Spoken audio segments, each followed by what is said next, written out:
My name's Aaron, and I've given myself 1 year to get round 100 on every single Call of Duty Zombies map.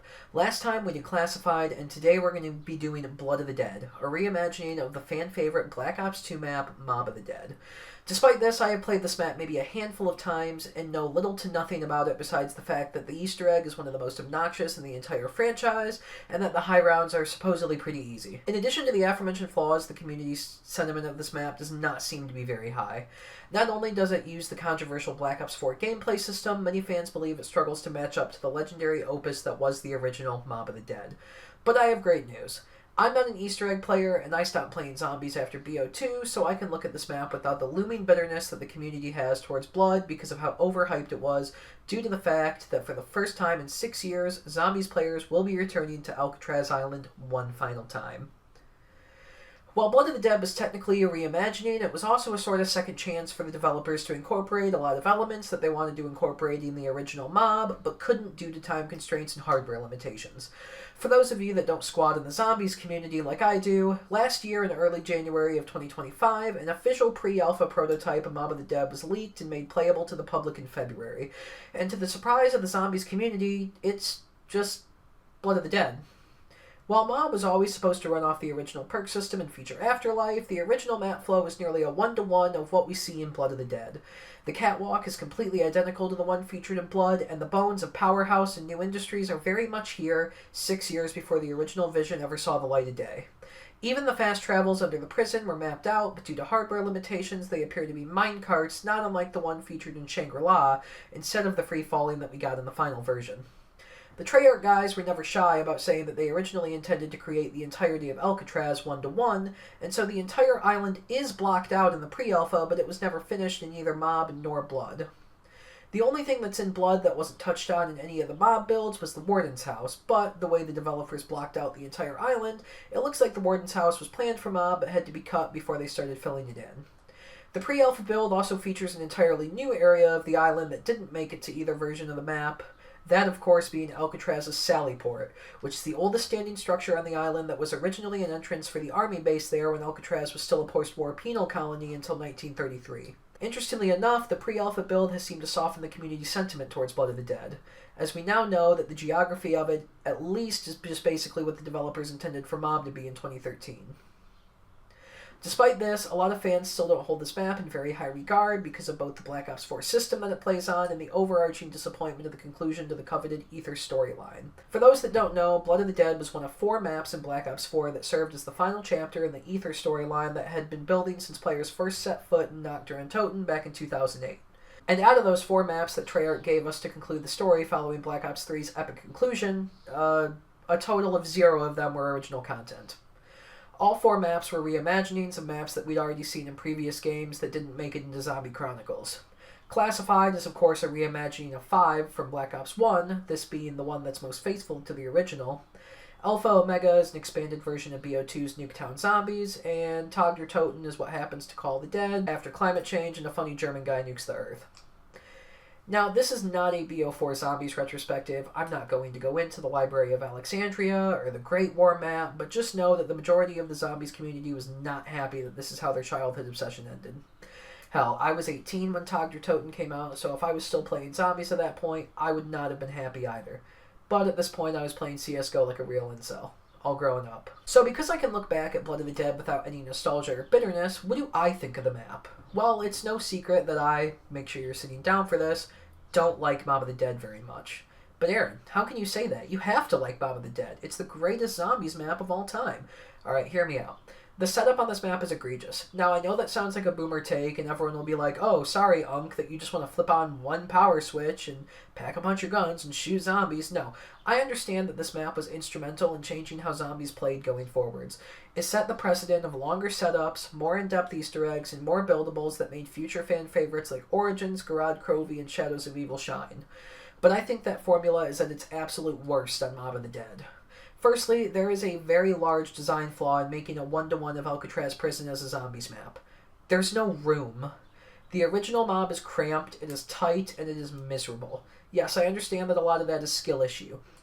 But there is so much to do in Mob of the Dead to get set up, and on top of that, everything is so fucking expensive. Every door is like 1250, 1500, 2000 points. Jug is on the complete ass end of the map, so you want to prioritize getting that first, but it's also going to cost you like 10,000 points to get over there. So by the time you do get your Jug and you have to go back the other way to do the Infirmary Dog, which is the hardest one to do because of the spawns, you're on like round 9 and get completely overrun. Anyway, enough bitching.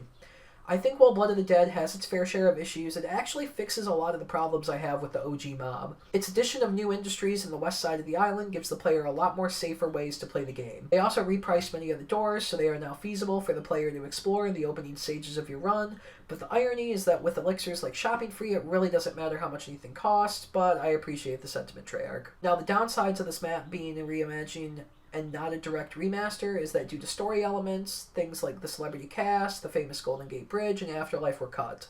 But I think that if the geography of Blood met the vision of Mob, it would create a map so good it would make Shadows look like dog shit. I think Blood of the Dead is a high C, low B tier map. It is not a bad map by any stretch of the imagination, but BO4 systems hold it back from being truly good. Now that that's out of the way, let's talk about some general housekeeping that we need to do to get set up for our Blood of the Dead round 100 run. Like all BO4 maps, half of the battle is deciding what loadout we want to run before we start our game. For my initial perk loadout, I took Undying Wish for safety, Victorious Tortoise to make training a bit less sketchy, PhD Slider so I could let the Helion rip freely if I got into trouble, and most importantly, Time Slip in the modifier for CDR. You might be noticing I'm missing stamina, but I'll explain that later. For my specialist, I took Path of Sorrows to make shield runs easier, and also the IPS ability that you get from level 3 is huge here for the strat. We start by needing to get from Richtofen's lab to the main island. I pop a Shopping Free, open the door to west side, open the gate down to the transverse tunnel, hit the west side power switch, grab my brew perk, hit the gate to new industries, then do my catwalk run and try not to die on the catwalk. Once I'm on the main island, I try to use whatever time I have left on my Shopping Free to open as many doors as possible before it expires. I go left towards Caf instead of right into the OG mob spawn so I can open the cafeteria gate and the door to the roof on my way towards administration. If I'm lucky, I can get the double tap door open before the Shopping Free expires, but if I don't, I usually have enough points from knifing zombies on the catwalk to get through Citadel and into Building 64 without ending the round. Once I'm in, I flip the secondary power switch, which triggers a warden spawn, so I kill him and grab the key he drops, which I'll need for the spectral shield. By this point in Treyarch Zombies, the shield has become more or less a thing on every single map, especially on BO4 where the sprinters make it almost necessary to be carrying one in your back. But on Blood, it's a little special because you actually need the shield to unlock Pack-a-Punch. I also need the main plate piece of the shield, which can spawn in 3 different locations, all of which are close by to where I'm at this point. The first one is right outside Building 64, next to the China Alley barrier. The second one is leaning up against the wall outside the caved-in tunnel that originally led to the rigging and mob. And the last one is in the Citadel on the way back up. I check all 3 places on my way back to the main prison and grab it as I commute. Lastly, I need the Spectral Energy, which always spawns on one of 3 Afterlife boxes on the map. The first possible location is one by the MP5 wall buy in the OG mob, which I check during my initial Shopping Free run. If it's not there, I check the other 2 after I leave Building 64. The first is the one adjacent to the fan trap, and the last one is in the one in the mob spawn room. Once I have all 3 pieces, I hit the fast travel in the cafeteria to get back to new industries without having to do another catwalk run, and once I'm there, I build the shield. To do the strategy we're doing, we need to build the shield here and not at one of the other 2 workbenches. Once I have the shield built, I pop a Perkaholic before I end the round, then once the round is cleared, I hit the fast travel back to cafeteria, using another Shopping Free if I don't have the 500 points I need. On Blood, you will always get a dog round the first round after you make it to the main island, which means that I almost always had dogs on round 2. Once I'm in the cafeteria, I run through the door I opened earlier and make my way to the roof, then use the dog round to charge my Spectral. Once it's charged up, I bash the Voltometer where Plane Table was in OG Mob, and 2 ghosts spawn to make Pack-a-Punch. Throughout the game, Pap will rotate between 3 locations. Here on the roof, Building 64, and Westside Power.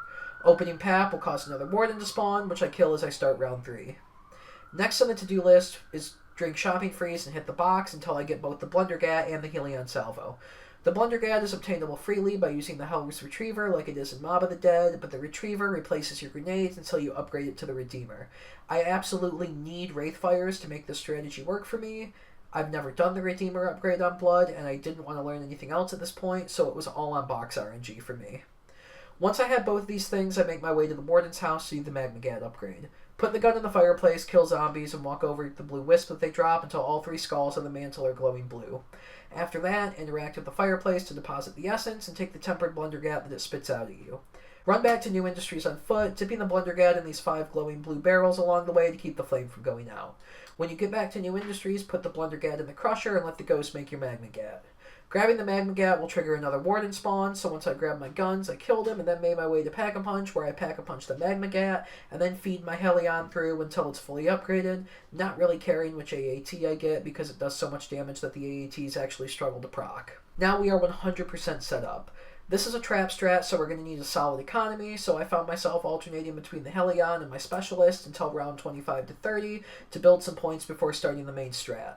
Once I had some bread together, we can begin. Start by hitting this trap, which attracts zombies, and then stand in the corner here by these 2 yellow oxygen tanks and let the trap do its thing. Once the trap turns off, pull the shield out using Tortoise for safety and loop the zombies around the room to hoard them up. Because time slip is in our modifier, the CD on the trap is down all the way to 10 seconds, which means by the time we've grouped the next horde up, the trap is ready to go again. Shoot the magma gat on the ground to attract the zombies, then run back to the trap and turn it on, moving back to your standing spot. Rinse and repeat until round 100, using your Specialist to safely make runs for the shield repairs when needed. Sounds easy enough, right? Not for my dumbass, it wasn't. See, the magma gat makes up for its increased lethality by having a slightly less foolproof distraction effect than its BO2 counterpart. In Black Ops 2, the acid gat is a huge get out of jail free card because as soon as you shoot it, zombies will immediately stop attacking you and move towards one of the 3 slugs that it fires. In Blood, no such luck. The magma gat shoots 1 projectile that doesn't scatter, and zombies will either path to the slug or to the player, whichever one's closer. Which means that by shooting the magma gat at your feet to pull the horde away from you while you start the trap back up, it's not guaranteed that you'll actually drop aggro. So in my early attempts, I actually ended up having to turn the trap on, go to my spot, turn around so the shield was protecting me, and rip the Helion at my feet to kill the horde because a full horde attacking me at once would break the shield before the spinning trap pulled their aggro away from me. It's not how you're supposed to do it, but it's the easiest way I've found to do it. Because I can't pull them all with the magma gat.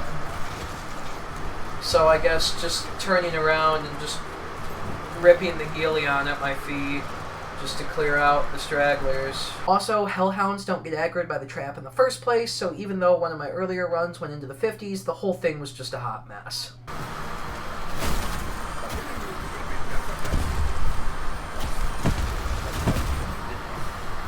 Thank God.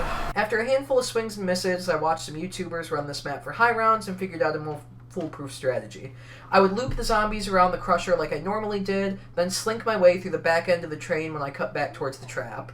When I cleared the back of the train, I would throw a Wraithfire at the ground in this little spot right here and do a really tight hook around the edge of this little vestibule where the other door is that we need to keep closed.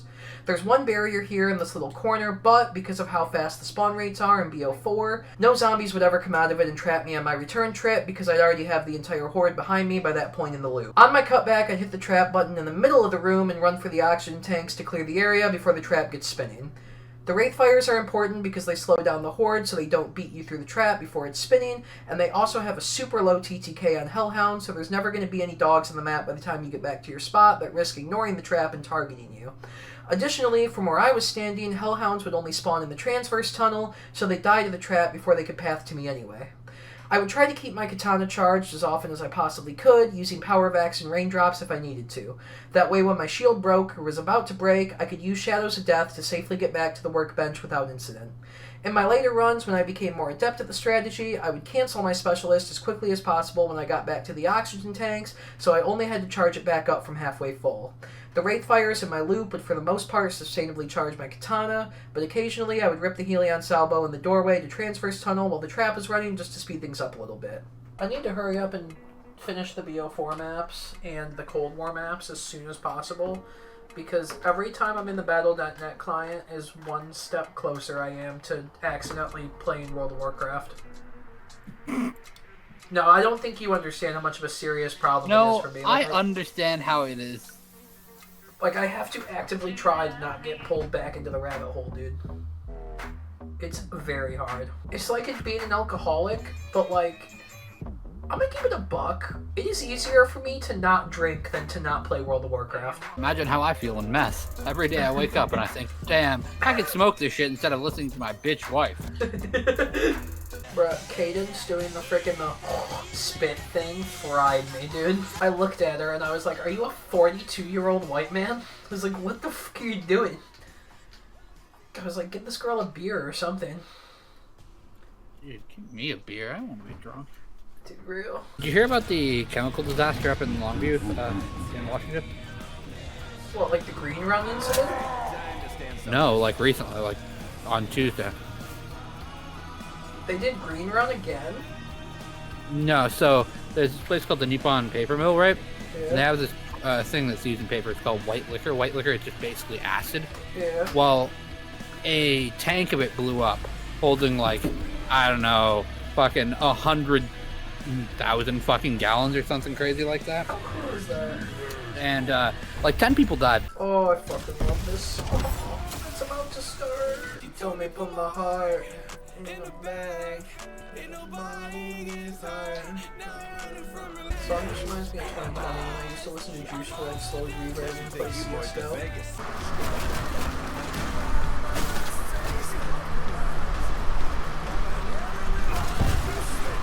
Yeah, I'm just dead.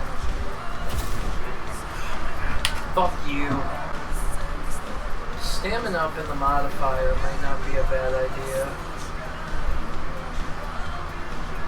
But you can sprint so long anyway, it's not a... See, at this point in the challenge, I was starting to have some real issues with the Warden, who spawns every, 3 to 5 rounds. As you get further and further through the rounds, more and more of them will spawn, starting with 1, then 2, then 3, then finally they max at 4. The main problem with the Warden is that he will immediately beeline for the trap and shut it off whenever it's on.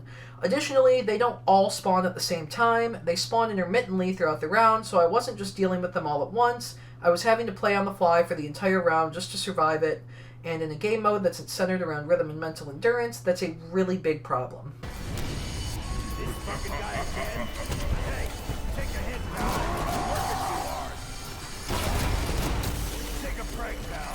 I was starting to incorporate the strategy of sacrificing speed for safety by letting an entire horde form before attacking, then ripping into the Warden with the Helion Salvo, but the problem with that was the Helion Salvo was killing the horde before it killed the Warden, and then I was having to multitask by trying to group up the next horde while I was still trying to kill the Warden, and then usually the next one would spawn while I was doing this, and the whole thing was just a nightmare. This is what ended my 5th run in round 90, which to that point had shattered my personal best. That's not good. We're dead.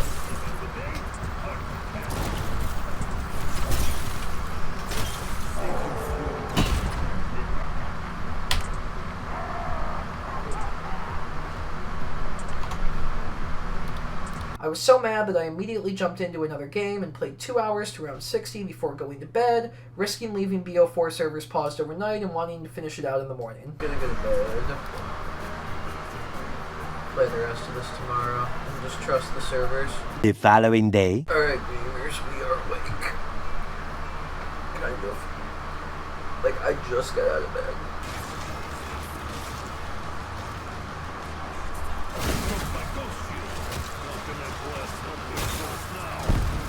What?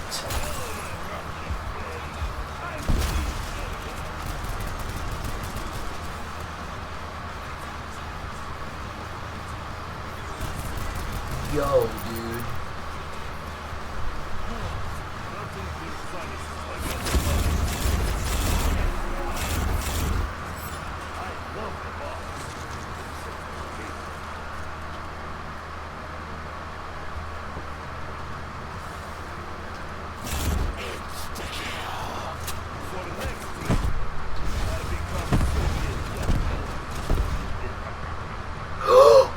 Oh, I am the Pergolic!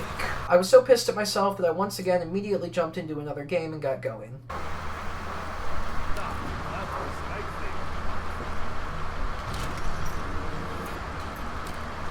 Hey, there's the Helion, look at that.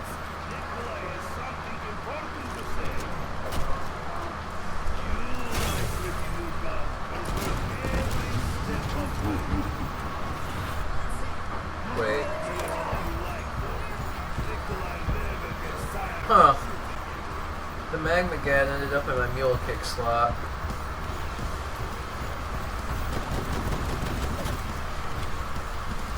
So what does this mean for the economy? If I go down, how do I get the Blunder Gat back? Do I have to pull it from the box again and then do the upgrade again? Or is the Magna Gat like somewhere that I can just pick up? Does it just go back to the Crusher? Gemini, help me out here. Okay, it's gone.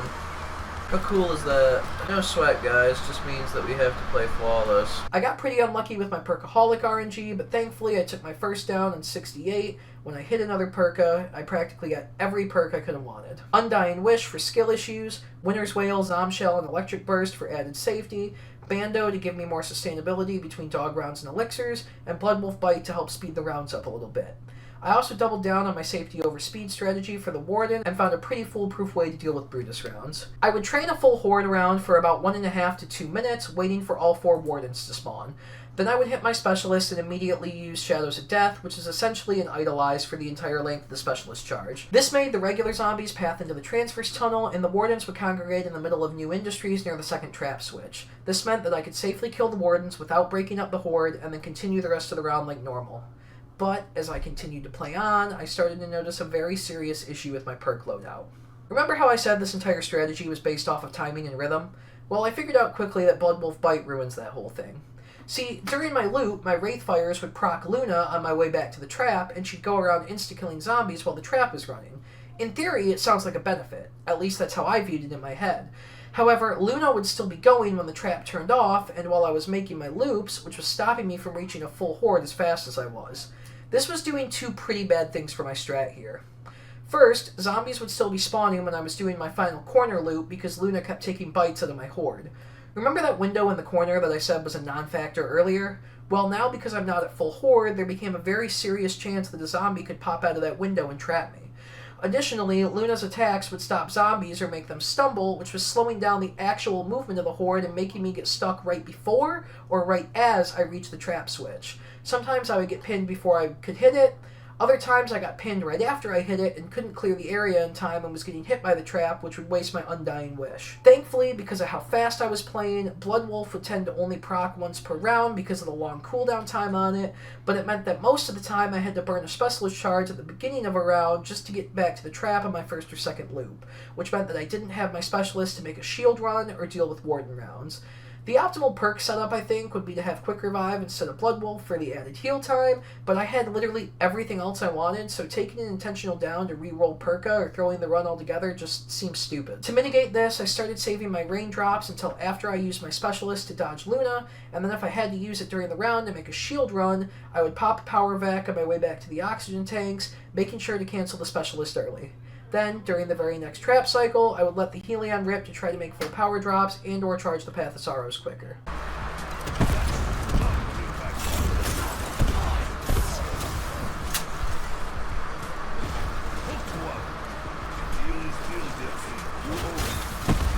Hello? Brother, what are you? Go to the trap! My god. Fucking game is tripping balls right now. Probably another hour, a little over, unless we just run our own fade and can explode. Or if we get a network crash, which there's a non-zero chance that that happens because this game has been open for far over 12 hours. Far more than 12 hours at this point. I'm sure Luna's gonna fuck up my train again and get me stuck.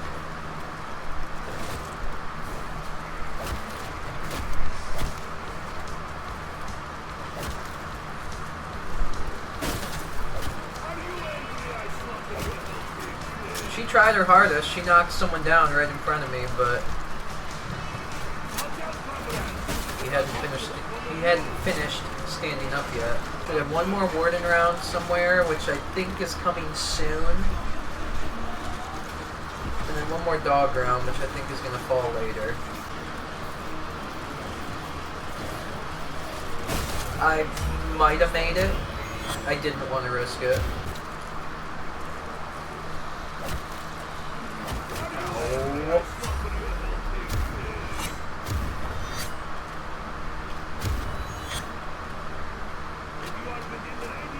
It was acting like it was going to let me through there for a sec. Alright boys, it's the cursed round.